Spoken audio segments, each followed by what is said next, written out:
Nice. 39 children being held hostage by the Israeli government has been released. Muna Shakir has spotted her daughter. She's been released from an Israeli prison and will soon get off this bus to freedom. After a little search among the crowds, she finds her. Then they hug like they haven't in a long time. The 24-year-old was detained in October last year. Kidnapped in October last year. Just because the Israeli military is using the word detain doesn't mean it's not kidnapping when these people aren't being charged for anything. Held without a charge, her detention was supposed to end in late October. The war put that on hold. Prison is by default a difficult place as we lose our freedom. But after October 7th, the prisons became much more difficult. We couldn't get our... She's a freed hostage. I hate that they're using prisoners to describe the Palestinian hostages because when somebody scoops you up without any charge or trial, that's a kidnapping. Basic needs as women and as humans. The tap water tastes like chlorine. We used to buy bottled water, but even that became off limits for us. Her cellmate Fayrouz El-Bao had been in prison for over 2 years. She hadn't been sentenced yet, and like many other Palestinians, could have remained behind bars for a long time.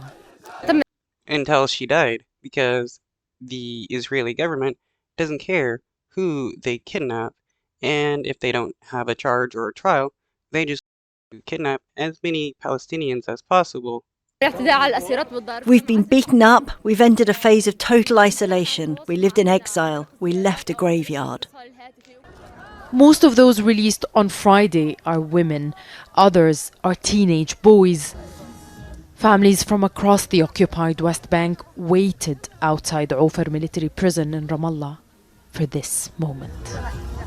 Rawan Abu Ziyadeh had 8 months left on her sentence. Some of the scenes here are moving. Palestinians meeting their family members. The father of Rawan told us that he spent 8 years without being allowed to visit her. Many of people here. So, wow, he was held hostage by the Israeli government for 8 years without being allowed to see his family. How is this any different than what does or any other terrorist group where they go kidnap people and hold them hostage for years on end? Are celebrating, but they say that their celebrations are shy because they remember those who have been killed in Gaza. Since the war, 6 Palestinian prisoners have died in Israeli jails. Wow, so the Israeli government has murdered 6 hostages, and when Hamas does it, it's bad, but when the Israeli government does it, you barely hear anything about it.